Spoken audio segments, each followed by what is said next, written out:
Welcome to Passionate World Talk Radio. Educate, enlighten, entertain.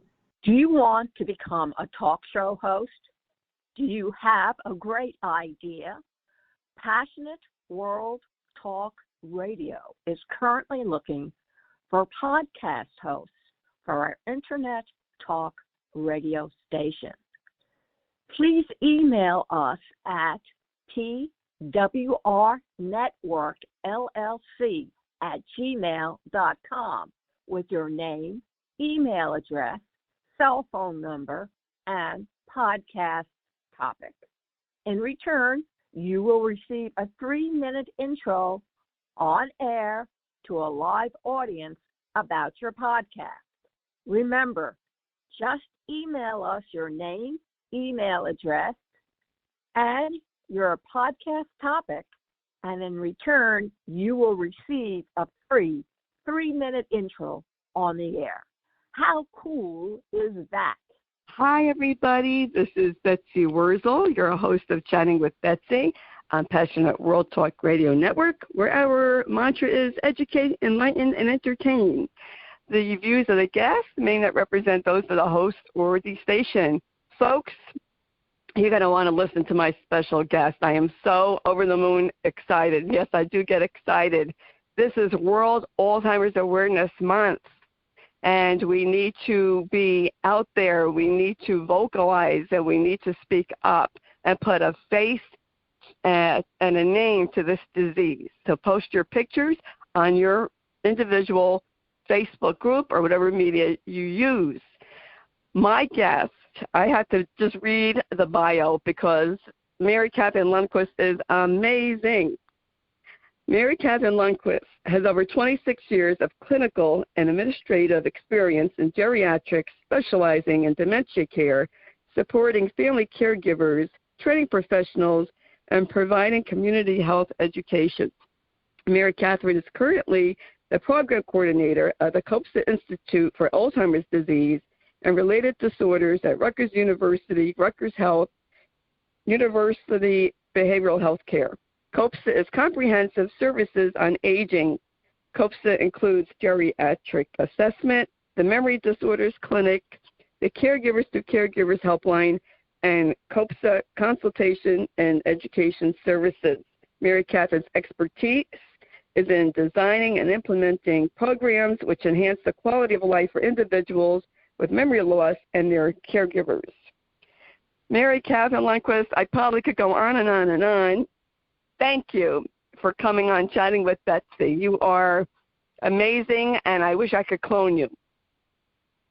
Oh, Betsy, thank you so much. I am so happy to be here today, and I want to thank you for all that you do, because all of your work has been so inspiring for me and some of the other people who we know who are struggling with this illness. So we know it takes a village, right? And we're in this village together.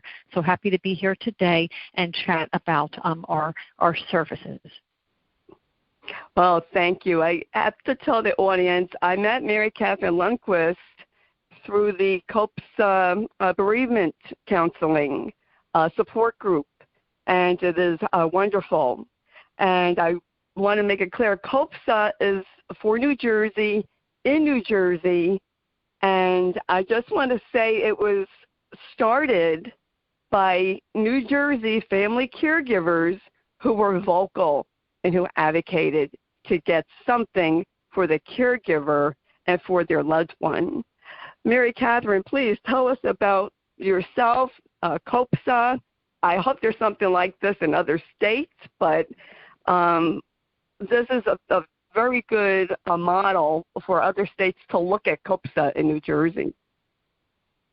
Oh, thank you, Betsy, so much. And yes, family caregivers are so important. Sometimes it feels like we're powerless, right? Because we're dealing with this disease that we cannot control, but there still is so much that we can do. And COPSA's history is really built on that. So we've been around for 46 years, and it actually started, we had a group of outreach workers at, well, back then we weren't Rutgers. We were the University of Medicine and Dentistry of New Jersey. We were merged with Rutgers a few years ago. But we had outreach workers who went out into the community up in Dunellen, Middlesex, South Plainfield, and Piscataway, New Jersey, and they offered mental health services to older individuals who might not go in their doctor or go to a health center. They went to places like senior citizen centers, and they even went to the strip malls, to the shopping malls, to kind of have contact with people. And case managers went out, and social workers went with them, and even a psychiatrist. So this interdisciplinary team was a great way to kind of reach out to people who were typically considered untreatable. And it might have been elderly people who later in life developed some psychiatric problems like depression or anxiety, things like that. And then along with that, many of the illnesses that cause dementia and memory loss as well. So the focus of this interdisciplinary team was to help prevent premature institutionalization. We wanted people to be able to stay home and live independently, and to help them determine their own lives as well. So in 1982, a group of caregivers organized the Alzheimer's Disease Support Network. And this was based on families who realized that, boy, we're doing all this to care for our loved one with the memory issues, but we are struggling and we are suffering too, and we need something for ourselves. So the organization had over 1,000 families and professionals, and this is where the funding came. They lobbied the state, and funding was set aside in the state budget to formally start the institute and expand the services to serve everyone across the state of New Jersey. That is awesome. I want to just repeat that. They lobbied. Do you hear that, audience? They lobbied. They spoke up. And if we don't speak up, there won't be any changes. So thank you to the people who spoke up way back then so that we can benefit now. My connection to COPSA, Mary Catherine, I was telling you earlier, is Matt's mom was there, I'm going to say, 2004. She was in the Exelon clinical trial way back. It was a little too late for her, but I'm grateful for COPSA then, because they told Matt to get his mom placed because he didn't want to place his mom. And they made him aware. I told him, but coming from medical professionals, he listened to them better than his wife. And I'm grateful. And I really wish that I knew more of the services that COPSA had when Matt was alive. And, we don't know sometimes what's in our own backyard. And for people who live in New Jersey, or they could have a relative in New Jersey but live somewhere else, and they could take advantage of what COPSA has to offer, which is so much. The caregiving hotline. Go ahead, Mary Catherine. Please tell us about the programs. Sure, Betsy. And one thing that I just want to mention, too, is that we all know, too, when we are caregivers, that we do the best we can, right? That, we're faced with changes in our loved one.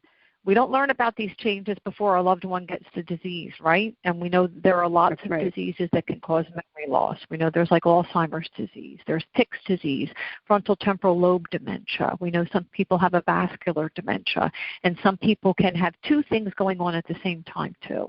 So, but the caregiver has to deal with so many things that, especially for those of us who might be beyond our caregiving now and we're looking back, it's so important for us to have compassion for ourselves, right? We do the best that we can at the time with the information that we have, with the resources that we have. So the compassion for ourselves is so very, very important.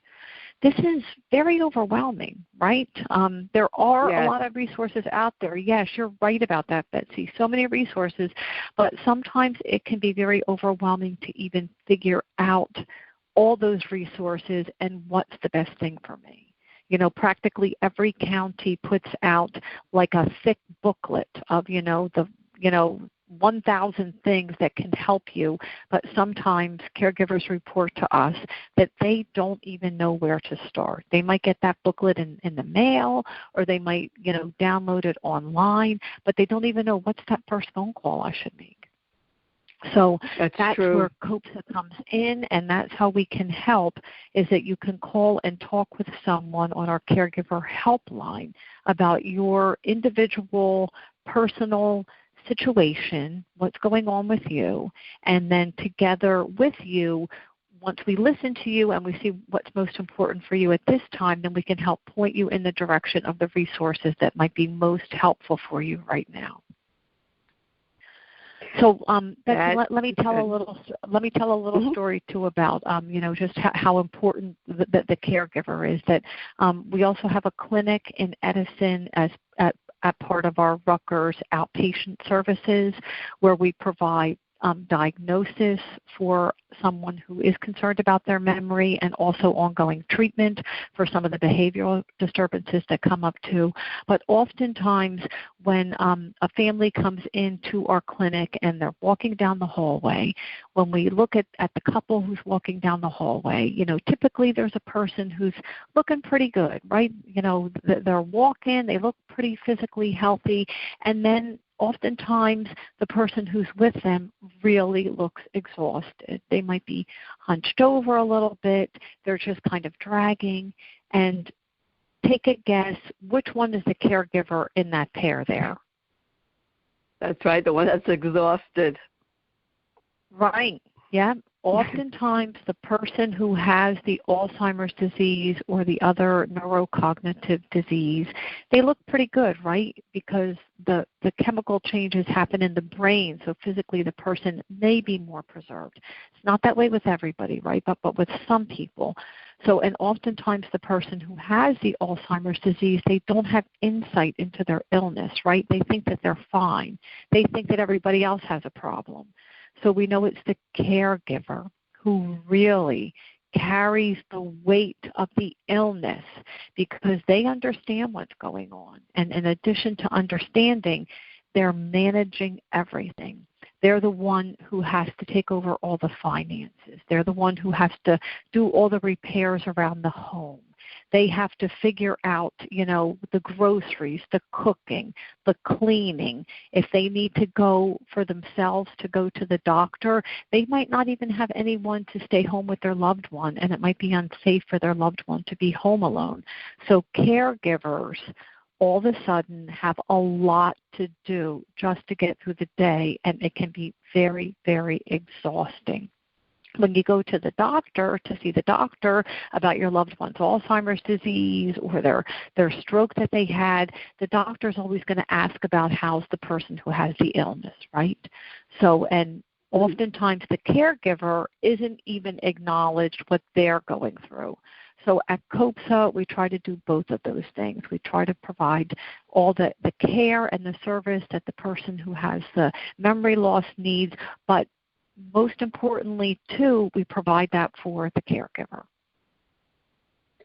Mary Catherine, is COPSA available for all New Jersey residents, regardless of what county?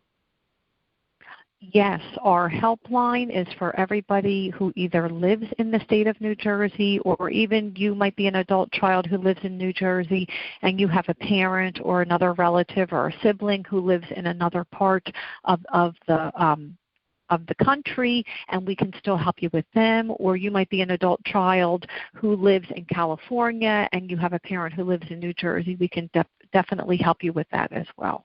And we have people who call us from all over too, Betsy, because everybody finds everybody on the web, right? And we are on the web.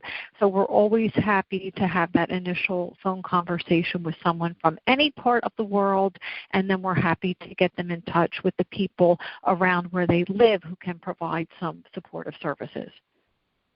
Oh, that is so awesome. I can't sing the praises of COPSA enough, and you, Mary Catherine. And you facilitate such a wonderful support group. You mentioned I was in the bereavement group. You have COPSA has many different support groups for caregivers, which are still virtual. but they were in person before COVID. And Right. COPSA offers a lot of different support groups. Can you name some of them? Certainly. And people can get in touch with COPSA. We have the spouse support group, and that is a safe place where you can go to talk with other people who may be married to or the live-in or the life partner of someone who has memory issues. So, and that meets twice a month, and we used to be in person, but we've been online ever since COVID. So going virtual has kind of been a wonderful thing because people who can't travel up to our facility in Edison or Piscataway, now they can join. So when we do go back to having in-person events, when we're able to do that, we'll definitely still keep the virtual component in addition to doing some in-person things as well. But the whole point about the spouse group is it's a safe place where you can come and you can talk about what you're going through. If you're married to someone who develops memory issues, you might have thoughts, you might have feelings that you might not want to share even with your other family members or your friends because they don't understand. You know, they might be critical of you. They might be judgmental of you, and they might not be able to understand what you're going through. So at the group, everyone who shows up is, a spouse or partner, and, when they talk, everybody else in the room, they're nodding their head. They're raising their hand to say, me too. That's how I feel. I've gone through that as well. So that's the power of the group, is that although everyone's situation might be a little bit different, right, because we have different relationships with our loved ones, and, we have different things that are important to us based on our cultures and based on maybe what some of our spiritual traditions are too, but we still have a lot in common because we know what it's like to be married to someone who is slipping away from us and to still be providing care for them. So we've got that spouse support group. We have two general caregiver groups, and that can be anyone who is caring for someone. We have one that meets in the afternoon. We have one that meets in the evening. And then we also have one for adults caring for parents. And that might mean that your parents moved in with you and you're providing support with them, or you had to leave your house, you moved in with them. It could be that you have a parent who's in an assisted living or a nursing home, or it could be that you live, in another state and your parents are home and they're struggling with some memory issues and you're providing support remotely too. So again, another safe space where people who are in a similar situation can talk freely and openly about what they're going through. So they get emotional support from being able to connect with other people, and then they also learn lots of tips and tricks from other people who may have been through a similar situation as well. So, and then the other group that Betsy mentioned, and Betsy is such a wonderful presence in our transitions bereavement group, is we found that it's very difficult, everyone knows this, after a loved one dies, right? But for those of us who cared for, loved someone, and went through the disease process with a loved one with memory loss, we've probably been grieving for a very long time, because we see our loved one changing right before our eyes, even when they are alive. And then also, everything that you have to do to take care of your loved one is physically, mentally, emotionally, and spiritually challenging and draining. So when your loved one eventually does pass, it can be a complicated grief. So it can take a while. And it can take quite a while to unpack everything that you went through prior to their death with all the care that you did provide. So this group is a safe place where people who cared for someone with memory loss can come and process what their experience was like with the caregiving, how they're doing now, and help them also transition to what is my life like for me right now. Yes, and I am grateful, Mary Catherine, that I found the bereavement group by accident. it's kind of funny. I called up the caregivers helpline. Now, this is like over a year ago because I wanted to interview you. And I said, well, let me join the bereavement group and see what it's like. And because the hospice that Matt had, they didn't offer any bereavement after that COVID. They shut down all the groups. And I needed help. I needed to be in a support group. And I'm very grateful for COPSA and the people, the nice people that are on the caregivers helpline who directed me to the bereavement group, which has helped me tremendously. And Mary Catherine, you do a wonderful job in facilitating that group. You are just a treasure. And that group has helped me so much. And I really think, I feel this myself. I feel it's my responsibility as a veteran caregiver to help others.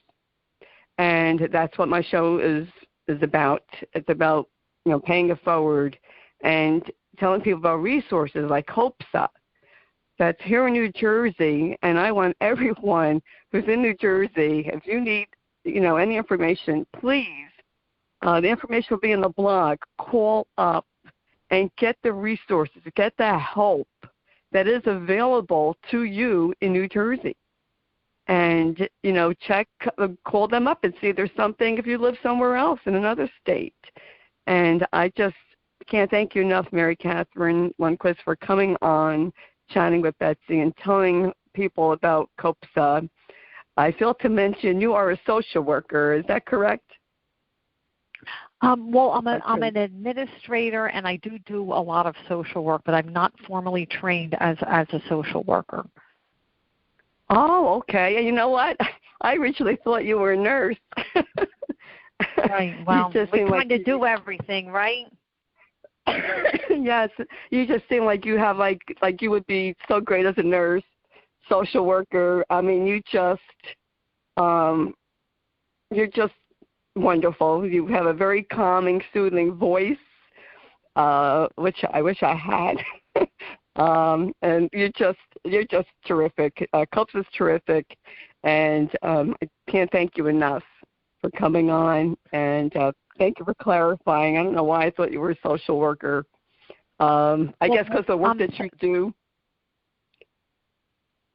Yes, thank you, Betsy. And I think the most important thing, like when we think about COPSA and we think about what everybody's going through, and even all the great things that Betsy offers to everyone based on her experience, is that we want people to know that you're not alone. And oftentimes It does feel like that, right? Yes. It might be hard to talk with other people about what you're going through, or your loved one might start to do things that might embarrass you in public. It might be hard to be around family members. It might be hard to go out and walk in your neighborhood because of things that might happen. And we might have to start to isolate at home more because of what's going on with our loved one. But just because that might happen, it doesn't mean that you need to be alone, that there are people out there who can support you. There are people who can be there for you on a level that you feel comfortable. So, and COPSA can kind of be your gateway to find those things that may be most supportive for you as you go through your caregiving. And to know that might change. When you first get that diagnosis, you might not need a lot of assistance. You just might want some education. But then as things start to progress and, say, for instance, your loved one starts to wander, and then you might need some information on safety, like what are some things I can do around the house, what are some community programs I could find out about that would help keep my loved one safe. So there's all different levels of support. If you're not sure where to turn or what might be there to kind of help you, you can always call Care to Caregivers. You can call us on the telephone. And also, if you're on our website, you can just go to our website and you can email us there as well. We know that for a lot of people, especially during COVID, once you your loved one couldn't go out to the adult day program, or maybe you had a home health aide who would come and provide you a little bit of respite services so you could do what you needed to do. Once COVID hit and people weren't able to go out anymore, a lot of our caregivers couldn't talk on the phone because their loved one was home with them all day long, and they didn't want their loved one to hear what they were saying on the phone. So we had a lot of caregivers who stopped with the phone calls, but then we would communicate together via email because that gave them a bit more privacy and confidentiality so they know that their loved one couldn't hear them. So whatever you're most comfortable with, we can kind of point you in the right direction of some things that might be supportive for you at this time in your life. So in addition to letting you know about resources that are out there, you can just call and vent to us. So when you call the Care to Caregivers helpline, you're going to talk with somebody who's been a caregiver themselves. So in addition to having some family experience, they've also worked in the dementia care industry, so they've kind of seen it from both sides. So that's the advantage. You know, you'll talk with someone who knows what it's like to be in your shoes. And that's so important. And also, I want to tell the audience that when you call up, they send you, because when I called up, a lot of brochures, helpful brochures. And also, I know that COPSA goes out into the community. I remember seeing, I believe, Monica Townsend, who did a seminar before COVID at the Woodbridge Senior Center over in Colonia. Yes. About bullying, and great seminars. Of course, now with COVID, but they do it on Zoom because I have gone to seminars via Zoom that COPSA has done, and very informative and very inspiring, especially the one about, I think it was about grief, was very helpful. Yeah. COPSA has three components. So we've got the clinic where you can come and actually see a geriatric psychiatrist and the geriatric social workers and get a diagnosis and then ongoing medication management. That's the first part of COPSA. The second part is the helpline, the Care to Caregivers, where you can call and get one-on-one assistance and supportive counseling. And then the third aspect of COPSA is our training department, which is so important. We are so committed to training professionals throughout the state of New Jersey on how to be better sensitive to dementia issues. So we train everybody. We train people at the offices on aging throughout the state. We train police officers, people who work at hospitals. We go to senior citizen centers like Betsy mentioned, and we do presentations on all types of topics like planning for end of life, bullying, staying resilient during tough times, managing stress, keeping your brain healthy, keeping your heart healthy. So we provide lots of education on those things. And Betsy, and I want everybody to know that our program is really driven by what we hear caregivers talking about. So like when I'm in all of these support groups and when people come into our clinic to see our doctors and when people call us on Care to Caregivers, we all talk as a team and we share what we hear people are struggling with, and that's what drives all of the community education that we provide. So we design things that specifically meet the needs that we hear our friends in the community are expressing that they need support with. So that's why it's so important for us to hear from caregivers too, because we want to know what you need. Every brochure that we have, and we have brochures on all different topics, like how to do activities at home, understanding caregiver grief and loss, what type of doctor do I need to go to see, what do I do after I've placed my loved one in a nursing home, how do I cope? All of these educational brochures that we've designed really come from the collective experience of the caregivers who have shared their journeys with us. And that's why it's important, I keep saying this all the time, for caregivers to share their experience, share your journey to help somebody else. because when you help others, you feel better about yourself. That's been my experience. And I can't thank you enough, Mary Catherine Lundquist, for coming on, chatting with Betsy, sharing about COPSA. I hope people that hear this contact COPSA. There are brochures, materials you can download. Go to their website. It will be in the blog. So make sure you read the blog that my station manager, Jeannie White, writes and produces the show. Thank you, Jeannie. And I just want to give the number real quick. The helpline number is 1-800-424-2494. And the online is care2, the letter 2, caregivers.com, and it will be in the blog, the whole address, for people to get on the website and get in touch with COPSA. I have one more question, though, Mary Catherine. Do you need insurance?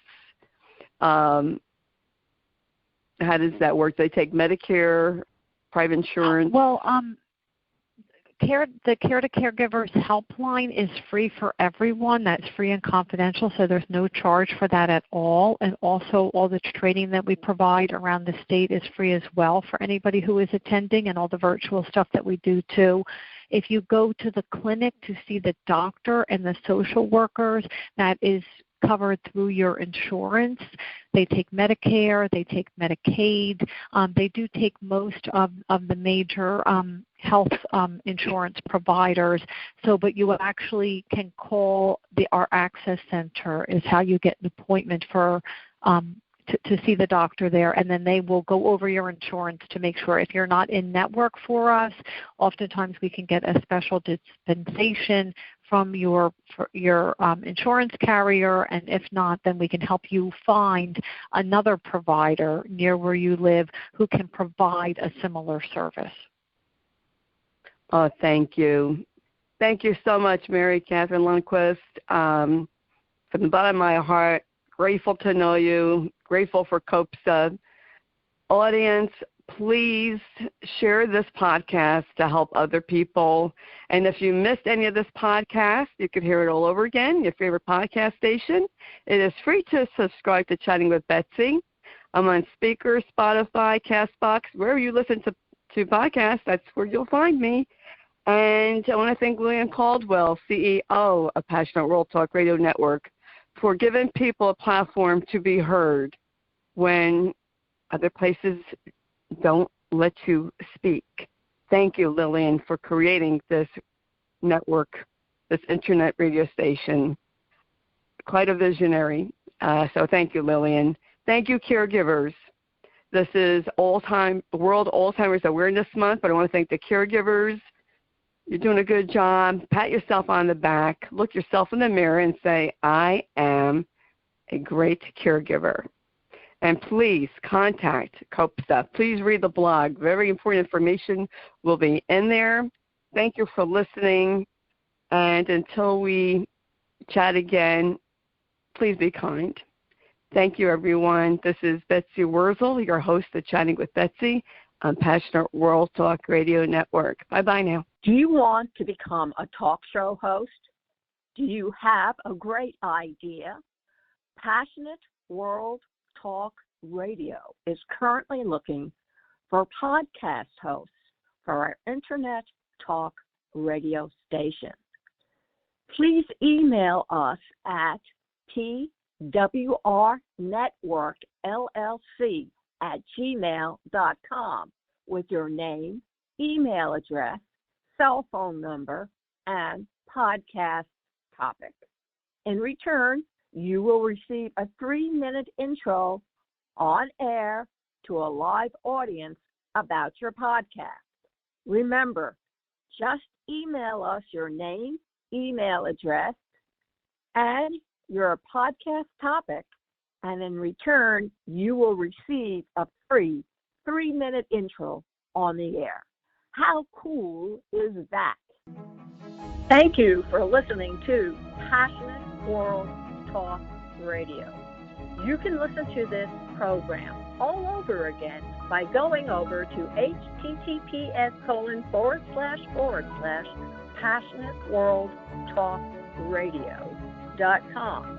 You can also hear it on Spotify, Spreaker, Amazon ALEXA, AMFM247.com every Tuesday evening between 8 and 9 p.m.